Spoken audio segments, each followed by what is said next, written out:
Olá, graça e paz da parte de Deus, nosso Pai, da parte do nosso Senhor Jesus Cristo. Seja com você, esteja você quando estiver, onde estiver. Que você se inscreva no nosso canal, ative o sininho para receber as notificações dos nossos vídeos. Curta, comente e compartilhe. Hoje nós estamos com o Talmidinho Passo a Passo de Jesus. Em Mateus capítulo 10, versículo 28, diz assim, olha: não tenham medo dos que matam o corpo, mas não podem matar a alma. Antes tenham medo daquele que pode destruir tanto a alma como o corpo no inferno.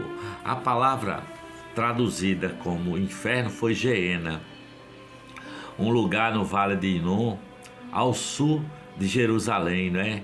Em tempos remotos, quando a nação de Israel se desviou de Deus, de Yahvé, construiu na Geena um enorme altar para um deus pagão chamado Moloque, que exigia sacrifícios humanos, inclusive e especialmente crianças. A estátua do Moloque era oca e na altura do seu ventre havia uma fornalha.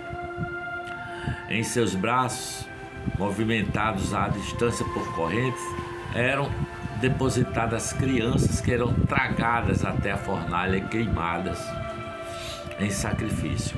Quando o culto a Moloque foi proibido pela lei de Moisés, o vale foi amaldiçoado e posteriormente acabou se tornando uma espécie de lixão de Jerusalém, não é? Era na Geena que todos os detritos da cidade eram lançados para serem queimados. Era um lugar de fogo constante, alimentado por enxofre, né?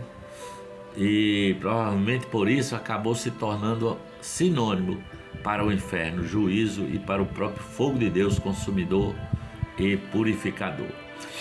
De certa maneira, é procedente essa percepção do juízo de Deus, mas compreender o inferno como castigo, punição ou mesmo vingança divina a quem pratica o mal ou é hostil a seu reino e a seu filho, não é muito compatível com o caráter de Deus, sabe? O caráter de Deus foi revelado por Jesus Cristo de Nazaré. O inferno não é o ideal de Deus para o homem, mas é o resultado da rejeição humana. Mas quando consideramos o Geena como lugar onde o lixo era queimado, talvez surja uma noção um pouco mais precisa do significado desse fogo, né?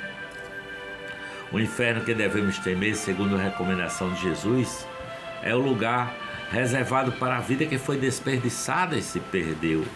O inferno destinado àqueles cujo ser se decompôs ao longo da sua existência física, não é? Jesus está nos dizendo que a única possibilidade de ganhar a vida é dar uma resposta positiva ao reino de Deus. Qualquer rejeição implica perder a vida. E como tudo que foi perdido, deve-se deixar-se consumir pelo fogo do Geena, não é? Ou do inferno. Os talmidinhos de Jesus são aqueles que respondem sim à convocação de Jesus. Sua marcha não é em direção ao Geena, mas rumo ao reino de Deus. Rejeitar o reino de Deus é perder a vida. Participar do reino de Deus, de fato, é ganhar a vida. Quem receber vocês, recebe a mim. E quem recebe a mim, recebe aquele que me enviou. Quem recebe um profeta porque ele é profeta, receberá a recompensa de profeta. Quem recebe um justo porque ele é justo, receberá a recompensa de justo. E se alguém der, mesmo que seja apenas um copo d'água fria a um desses pequeninos, porque ele é meu discípulo, eu lhes asseguro que não perderá a sua recompensa. Mateus capítulo 10, versículos 40 a 42. Depois de advertir seus talmidinhos a respeito das possíveis e quase inevitáveis perseguições, e tendo avisado que não deveriam esperar em sua missão menos do que hostilidade e violência, Jesus faz essa declaração alentadora: quem recebe vocês, recebe a mim. Jesus faz essa declaração assim, se identificando radicalmente com os seus talmidim, não é? Assim como está identificado com Deus o Pai, Jesus segue a afirmação dos rabinos da época que diziam que quem acolhe seu próximo, acolhe da mesma forma a presença de Deus, a Shekinah de Deus ou a glória divina. Assim como a glória de Deus resplandece na face de Jesus, a glória de Jesus resplandece na face dos seus talmidim, dos seus discípulos. Jesus fala do profeta, do justo e dos pequeninos. Curiosamente, se a intenção era estabelecer uma escala hierárquica, os talmidim estão identificados como os pequeninos, sabe? Isso vale também para nós, os talmidim de hoje, né? Quando recebemos um copo de água fria, sabemos que aqueles que nos abençoam o próprio Jesus Cristo de Nazaré. E aqueles que nos rejeitam também a Jesus e a seu Pai, sabe? Essa identificação entre Deus o Pai, Jesus o Filho e sua comunidade de discípulos é maravilhosamente apresentada nesse texto, sabe? A glória de Deus na face de Jesus, resplandecendo na face dos talmidim de Jesus, explica o significado de nós somos sal da terra e nós somos a luz do mundo. Sal da terra e luz do mundo. Digo-lhes a verdade, entre os nascidos de mulher, não surgiu ninguém maior do que João Batista, todavia o maior no reino dos céus é maior do que ele. Texto que está em Mateus capítulo 11, versículo 11. Eis o Cordeiro de Deus que tira o pecado do mundo. João capítulo 1, versículo 29.